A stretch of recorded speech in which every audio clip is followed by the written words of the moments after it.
Craignant une invasion, le Niger appelle à un recrutement massif de volontaires. En réponse à la pression populaire, le gouvernement putschiste du Niger a autorisé le recrutement massif de volontaires pour renforcer les forces militaires face aux menaces de la CEDEAO, le bloc régional de l'Afrique de l'Ouest.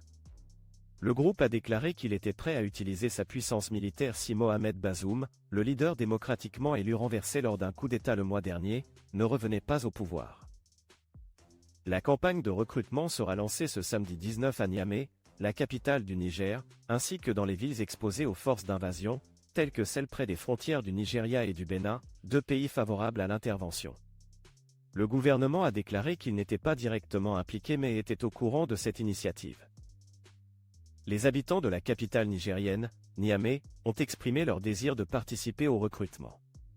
Le groupe serait prêt à se battre, à fournir une assistance médicale et à offrir une logistique technique et d'ingénierie, entre autres rôles, si la junte militaire avait besoin de leur aide. Nous devons être prêts lorsque cela se produira, a déclaré Ansarou Bako, l'un des fondateurs de la campagne, à l'agence de presse AP. Les tensions régionales s'intensifient à mesure que l'impasse entre le Niger et la CEDEAO ne montre aucun signe de détente. La semaine dernière, après avoir rejeté plusieurs tentatives de négociation de la part du bloc africain, le gouvernement putschiste nigérien a prétendu être ouvert au dialogue. Peu après, ils ont accusé Bazoum de haute trahison. La CEDEAO a activé une « force d'intervention rapide » pour rétablir l'ordre dans le pays après que l'armée nigérienne ait ignoré un ultimatum de libération et de rétablissement de Bazoum au pouvoir.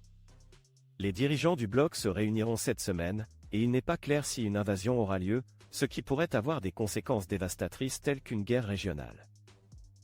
Avant le coup d'État, le Niger était considéré comme l'un des rares pays démocratiques de la région du Sahel, au sud du désert du Sahara, et comme un partenaire des nations occidentales dans l'effort de contenir la violence djihadiste croissante liée à Al-Qaïda et à l'État islamique. Cependant, la France et les États-Unis, qui avaient une présence militaire dans la région, ont suspendu leurs opérations et les attaques djihadistes sont en augmentation. Selon le ministère de la Défense, au moins 17 soldats ont été tués et près de 20 autres ont été blessés dans une embuscade d'extrémistes dans la région de Tillabéri. L'attaque a eu lieu mardi 15 après-midi lorsqu'un détachement militaire se déplaçait entre les villages de Boni et Torodi. Les blessés ont été transportés à Niamey.